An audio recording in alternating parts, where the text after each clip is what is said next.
प्रेम से बोलिए सत्य सनातन धर्म की। प्रेम से बोलिए अपने अपने माता पिता गुरुओं की। प्रेम से बोलिए विश्वकर्मा भगवान की। प्रेम से बोलिए वृंदावन बिहारी लाल की। प्रेम से बोलिए सियावर रामचंद्र की जय। प्रेम से बोलिए हनुमान जी महाराज की जय। प्रेम से बोलिए तीर्थराज प्रयाग की जय। बड़े हर्ष के साथ सभी देशवासियों को साहित्य ही हमारा दर्पण है और उस दर्पण में गोता लगाना ही सनातन धर्म का एक परंपरा है।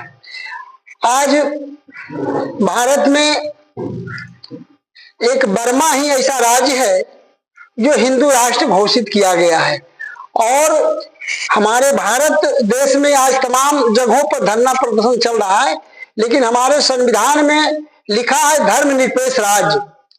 इसमें अभी हमें सोचना पड़ेगा प्रदर्शन करने के पहले कि हिंदू राष्ट्र बनाने के लिए हमें किस किस प्रक्रिया करना पड़ेगा, संसद भवन में कैसे मीटिंग होगा, कैसे पारित होगा।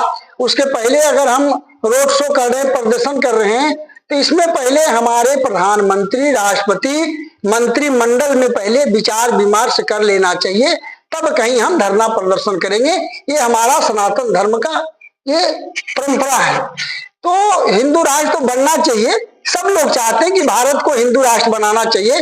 क्यों कि सभी धर्म गुरुओं का, सभी अवतार जो भगवान के हुए हैं वो भारत में ही हुए हैं, इसीलिए सभी धर्मों का गुरुद्वारा सिर्फ भारत में है और भारत से सब धर्म गुरु पूरे विदेश में, चाहे वो सनातन धर्म हो, चाहे बौद्ध धर्म हो, चाहे जैन धर्म हो, चाहे ईसाई हो, सभी धर्मों का सृष्टि जन्म स्थल भारत ही है। इसलिए भारत में तो सनातन धर्म के लिए हिंदू राष्ट्र, सनातन धर्म राष्ट्र होना जरूरी है। लेकिन इसमें पहले सभी विद्वानों को विचार विमर्श कर लेने के बाद ही हम कहीं धरना प्रदर्शन देते हैं। हम धरना प्रदर्शन पहले कर दें और हिंदू राष्ट्र ना हो, मंत्रिमंडल में हमारा प्रस्ताव ही नहीं जाए, तो फिर इतने पब्लिक जो लाखों आ रहे हैं वो अपने समय जो दे रहे हैं वो बेतुक होगा, उससे कोई मामला हमारा निकलेगा नहीं, उससे कोई हमारा सनातन धर्म का कोई दायित्व नहीं मिल पाएगा।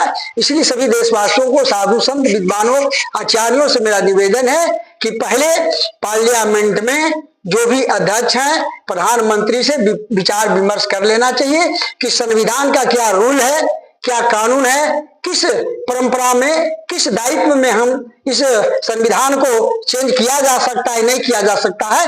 पहले हम समझ ले, 100 बार कृष्ण ने शिशुपाल को माफ कर दिया था, 100 गालियां, 100 पुण्य के बाद में सुदर्शन चक्र से उनका सर धड़ से अलग किया था।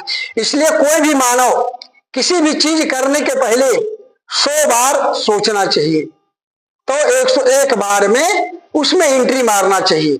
कोई भी पुस्तक पढ़ रहे हैं, लिख रहे हैं, बार बार लिखिए, फिर करेक्शन कीजिए, कम से कम 20 बार 30 बार उसको देखिए, जब तक उसका समाधान नहीं होता। समाधान का मतलब क्या होता है कि जब उस लाइन को, उस शब्द को, उस परंपरा को हम अपने आप में विश्वास न हो जाए कि अब बिल्कुल ठीक हो गया, तब तक हमें समाधान के लिए सूत्र ढूंढना होगा, उसमें लगना होगा, विद्वानों से मिलकर के, आचार्यों से मिलकर के, पंडितों से मिलकर के, वैज्ञानिकों से मिलकर के, राजगुरु धर्म गुरु से मिलकर के उसमें हमारा समाधान ढूंढना होगा।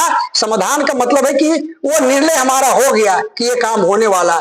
इसलिए हिंदू राष्ट्र का प्रदर्शन करने के पहले सभी विद्वानों को बुला करके एक दिल्ली में या हरिद्वार में या प्रयागराज में या बनारस काशी में एक बैठक कर लेना चाहिए।